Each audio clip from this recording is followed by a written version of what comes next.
ഇന്ന് ഞാൻ നിങ്ങളിലേക്ക് ഷെയർ ചെയ്യുന്നതിൻ്റെ ഏറ്റവും ഫേവറേറ്റ് ആയിട്ടുള്ള ഒരു റെസിപ്പിയാണ് പരിനീൻ റൈസ്.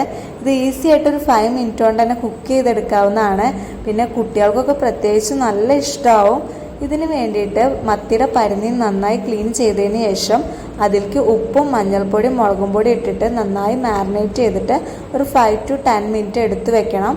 ആ സമയം കൊണ്ട് സവാളയും കറിവേപ്പിലും നന്നായി ക്ലീൻ ചെയ്തതിന് ശേഷം കട്ട് ചെയ്ത് വെക്കാം. ചൂടായിട്ടുള്ള പാനിലേക്ക് ഓയിൽ ഒഴിച്ചതിന് ശേഷം മാരിനേറ്റ് ചെയ്ത് വെച്ചിട്ടുള്ള പരിനീൻ അതിലിട്ട് ഫ്രൈ ചെയ്ത് മാറ്റി വയ്ക്കുക. ആ സെയിം ഓയിലിലേക്കാണ് നമ്മളിവിടെ കട്ട് ചെയ്ത സവാളയും കറിവേപ്പിലയും ഇട്ട് വഴറ്റേണ്ടത്.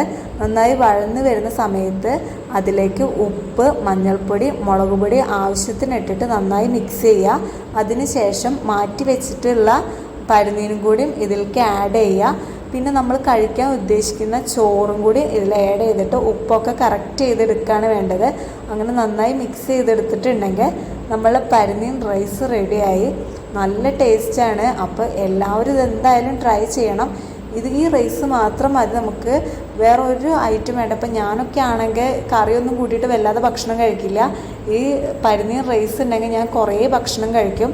അപ്പോൾ എല്ലാവരും ഇത് വീട്ടിൽ ട്രൈ ചെയ്യണം. വീഡിയോ ഇഷ്ടപ്പെട്ടിട്ടുണ്ടെങ്കിൽ ലൈക്ക് ചെയ്യുക, ഷെയർ ചെയ്യുക, സബ്സ്ക്രൈബ് ചെയ്യുക. അടുത്ത വീഡിയോ ആയിട്ട് കയറാം കേട്ടോ.